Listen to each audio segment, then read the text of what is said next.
Building your own home is a big achievement in life. Let me tell you about how my marriage started to fall apart just after we reached this peak of happiness. My name is Abigail, and I'm 30 years old.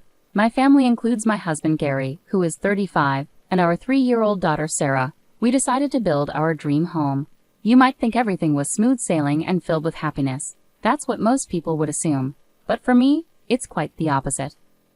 Lately, with our new house being built and problems with my in-laws, I've been endlessly worried.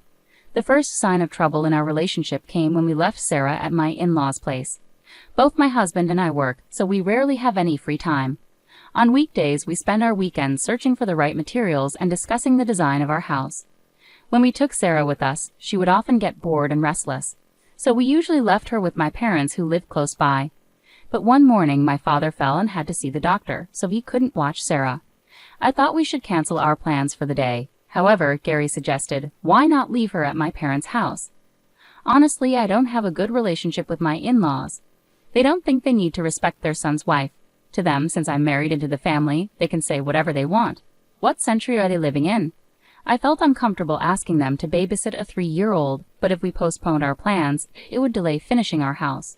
Despite my doubts, we decided to leave Sarah with my in-laws for the day. After we finished our tasks, we stopped at a store and bought some expensive pastries as a thank you gift, then went straight to my in-laws' house. When we arrived that evening, maybe because of the gift, they seemed to be in a good mood. After thanking my mother-in-law and father-in-law, on our way home, Sarah asked, "Where's Grandpa and Grandma's room in our new house?" "Sweetie, what do you mean? Did Grandpa and Grandma ask you that?" "What did you tell them?" I asked. "I told them I didn't know," she replied, then went back to talking with her stuffed penguin she calls my parents. Granddad and Granny, so Grandpa and Grandma would refer to Gary's parents. Perhaps they were wondering if there's a guest room for them in our new house. At least, that's what I thought back then.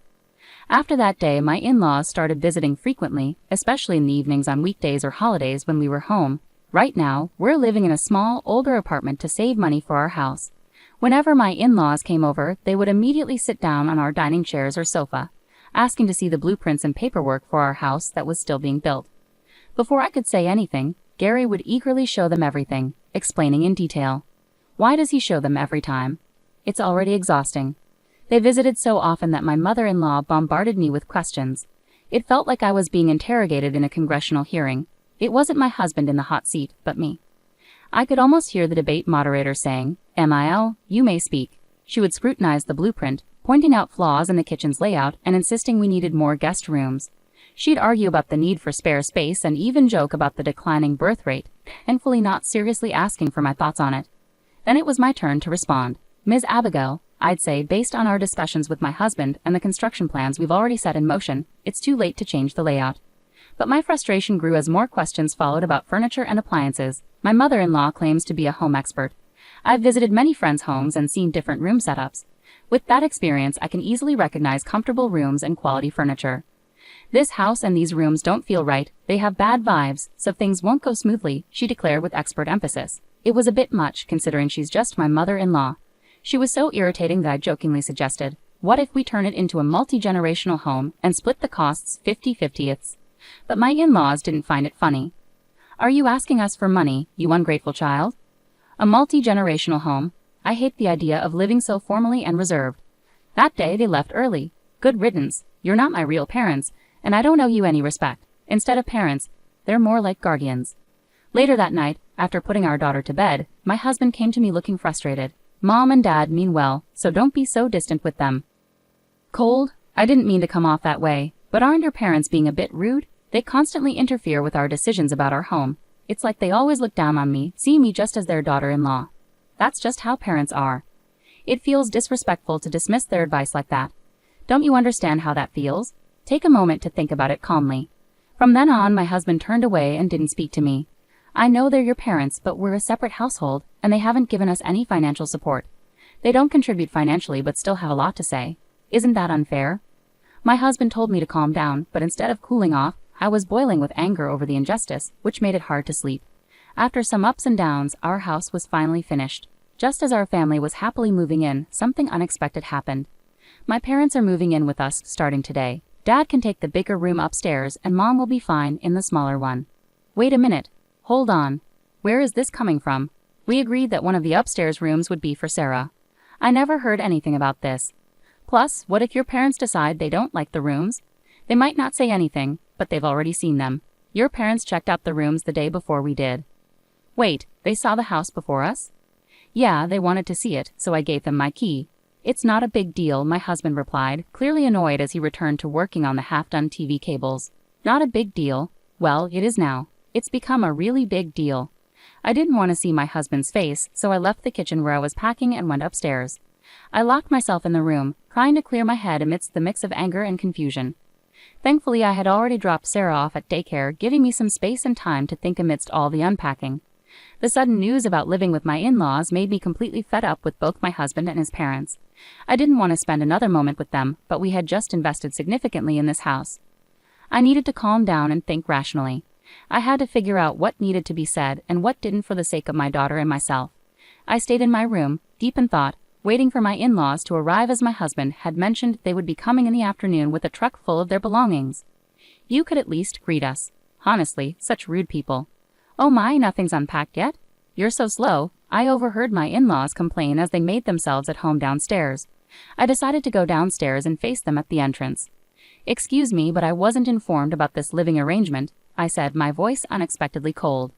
My father-in-law appeared annoyed and shot back. I told Gary, that should be enough. No, it's not. This morning was the first I heard about your plan to move in from Gary.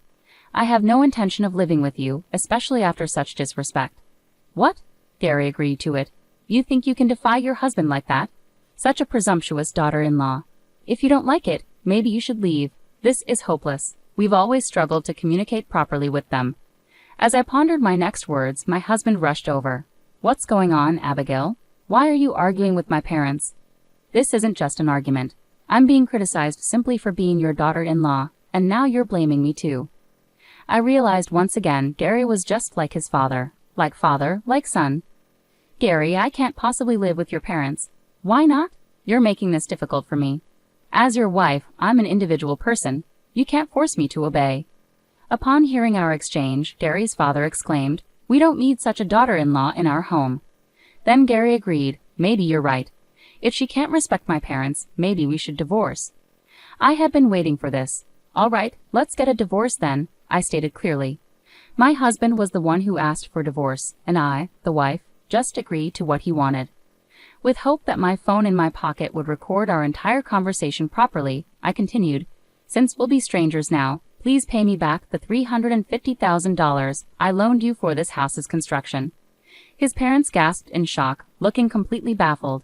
Gary's face turned pale as he stared at me. I calmly clarified to his stunned parents, there seems to be some confusion. Gary didn't contribute a single cent to buying this house. I used my savings because he didn't have any savings. We both worked and split our living expenses equally. The plan was to save individually, but he spent his money instead of saving. Abigail, that's enough, Gary interjected. It's true.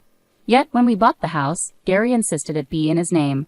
That's why I loaned him the money, and we have a written agreement to prove it. No way, Gary exclaimed. Ignoring their disbelief, I quickly packed essentials, my daughter's toys and clothes, into suitcases and duffel bags. I held her favorite stuffed penguin close. Loading everything into my compact car, I drove away, saying goodbye to the house we had briefly called home. After picking up my daughter from daycare, we headed to my parents' home in Nebraska. My parents, dressed casually, were surprised to see me arrive with so much luggage. This is sudden, and I know it might be inconvenient. If it's too much trouble, I can stay at a motel, I offered hesitantly.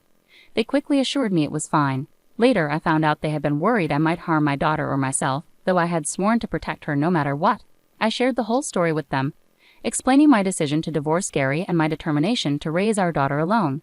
They promised full support and suggested I stay with them for a while, which was a great relief. Since I was working that night, I documented everything that had happened between Gary, his parents, and me. I saved voice recordings of our conversations on my computer and external drive. Armed with this evidence, I visited several law firms on my days off until I found a trustworthy lawyer and officially hired them. A week flew by in the hustle of everyday life since I left our new house. That day, after finishing work and leaving the office, I was surprised to find someone waiting for me. It was my husband, or rather ex-husband, though technically still my husband on paper until the divorce was finalized. I had no intention of speaking with him, but the fear of potential aggression kept me on edge. So I thought we should go somewhere public, he suggested, and we entered a coffee shop together.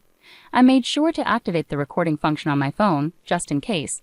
Trying to remain calm, I asked, "Do you have something to discuss?" "Yes, about the house. I'll transfer it to you and change the name on the deed. Can we consider the money issue settled?" "I'm sorry, but I can't live in that house anymore, especially after your parents were there before us." "Why worry about such details?" "It's not a small thing for me, so the answer is no," I said firmly, taking a sip of my coffee as I observed my ex-husband closely. His hair was messy, sticking out in places, and he had some stubble on his chin. Despite wearing a suit, his shirt was wrinkled, as if it hadn't been ironed or cleaned properly. I wondered about the kind of life he was leading, but he looked worn out. "Please, Abigail, I can't repay such a large sum of money that easily." "You knew it was a significant amount when you borrowed it, didn't you?" "I suggested we put both our names on the house, or even just mine, but you insisted it be in your name, claiming it was my house." "I thought I was the homeowner. I never really intended to get a divorce. I thought you knew I was just bluffing." "I was serious. I'm done with you, and I'm definitely getting a divorce. It's not just about your lack of responsibility. I can't handle your rude parents either." "But I have to go. Sarah is waiting for me." "Wait, I'm taking Sarah with me." Fear gripped me at my ex-husband's words. When I returned to my parents' house, I asked them to be cautious, afraid he might try to take Sarah by force. A few days after my ex-husband's visit, I received word that my in-laws were at Sarah's daycare. I left work early and hurried to the daycare. Fortunately, I had informed them beforehand, so they had my in-laws waiting in a separate room where they couldn't see Sarah. As soon as I entered the room with my in-laws, they started shouting at me. "Give us our granddaughter back, you gold-digging thief." "What do you mean, thief? I haven't stolen anything." "If you're not a thief, then you must be a con artist. You must have done something shady to get that kind of money at your age. It doesn't make sense for you to have so much money." "No, all the money I lent to Gary was mine. It's all from my hard work, my savings, and the gift money from my parents and grandmother." "What gift money?"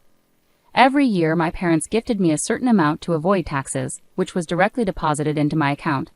Along with money from selling some stocks and my savings, that's where it all came from." "So all that money really was yours. Didn't you give any money as a gift to Gary?" "You can still make gifts, you know." My father-in-law grunted and fell silent. They like to spend on expensive things and show off, enjoying luxury above all. As a regular working-class family without passive income, it's clear they probably don't have much in savings. They would never have thought to give money like my parents did.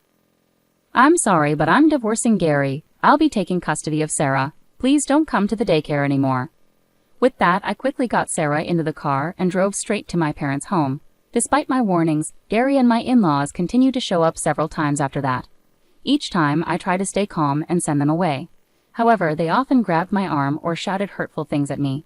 After I left our new home, I meticulously recorded everything on my phone. About a month later, I sent a letter through my lawyer demanding repayment of debts and a divorce agreement. My ex-husband agreed in principle, but he contested custody of Sarah. However, when I mentioned alimony, his demeanor changed drastically. He looked pale and became much quieter. Armed with ample evidence against him and knowing he had no savings, I pursued my case diligently. It took some time, but I eventually won custody of Sarah, reclaimed the money I had loaned to my ex-husband, and finalized the divorce. Retrieving all the debt repayments from him took longer than expected, mainly because the sale of our new house encountered difficulties initially. I had fought against Gary and his parents moving into the new house, but they couldn't afford the $350,000. Gary lacked savings, and even if his parents sold their old home, it wouldn't cover the cost. Eventually, they had to list the new house for less than they bought it for. After several price drops, they finally found a buyer. The difference between the buying and selling prices, along with real estate commissions, was borrowed from the bank by my ex-husband. Losing the house and burdened with debt, my ex-husband ended up moving back in with his parents into their old run-down house. To make matters worse, Gary's divorced sister also moved back in with her 2 teenage sons. Now 6 people were squeezed into a small old home. It quickly gained a reputation in the neighborhood for constant arguments and tension. Fortunately, that family no longer bothered us. With Gary struggling to afford child support, it's no surprise he's kept a low profile. 4 years have passed since then, and my daughter Sarah is now in 2nd grade. We're renting a place near my parents' home, and on days when I'm late from work, they look after Sarah. Despite the challenges, we're managing well and enjoying our time together. I had thought I might stay single and continue living like this forever, but recently I've started dating someone. He's a 36-year-old man who was previously married and has a daughter in first grade. We got to know each other through school drop-offs and pickups, and he eventually expressed his feelings for me. Lately, we've been going out together with our daughters. The other day, Sarah casually mentioned, if we ever build a house, it'd be nice if all 4 of us had our own rooms, and maybe we could get a dog. My heart skipped a beat. In fact, he had proposed to me not long ago. Both of us have daughters, and they come first in our decisions, so I haven't given him a definite answer yet. But now, I've made up my mind. I hugged Sarah tightly and said, "That sounds wonderful. I'd love to build a new home. This time we'll all discuss it together as a family and make sure it's a place where everyone can be happy."